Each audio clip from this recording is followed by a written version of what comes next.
అమ్మలగన్న యమ్మ ముగురమ్మల మూలపుటమ్మ చాలా పెద్దమ్మ మన కనకదుర్గమ్మ అమ్మవారి గుడిలో మార్నింగ్ 10:30 నుంచి ఆఫ్టర్నూన్ 2 వరకు కరెంట్ కట్ చేశారు ఏపీసీపీడీసీఎల్ అధికారులు.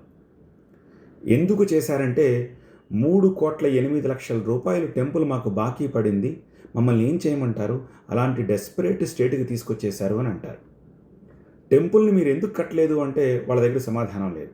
గట్టిగా నిలదీస్తే ఏమంటున్నారు, మా సోలార్ ప్లాంట్లోంచి గ్రిడ్కి అనుసంధానం చేసి మేమిస్తున్న పవర్ సంగతి ఏంటి, ఆ లెక్క తేల్చాలి కదా అంటున్నారు.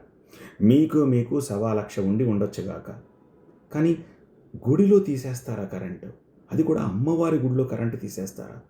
అంత పెద్ద గుడిలో కరెంటు తీసేస్తారా? ఇదెక్కడి చోద్యం బాస్? కూర్చుని మాట్లాడుకోండి. ఇద్దరు మంత్రులు కూర్చుని ప్రతి విషయంలోనూ ముఖ్యమంత్రి ఇంటర్వ్యూన్ అయ్యి ప్రతిదీ ముఖ్యమంత్రి చేయాలంటే ఎక్కడవుతుంది? Isn't it? This is not fair.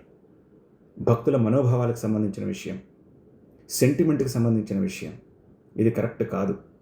ఏమంటారు? కామెంట్ రాస్తూ షేర్ చేయండి.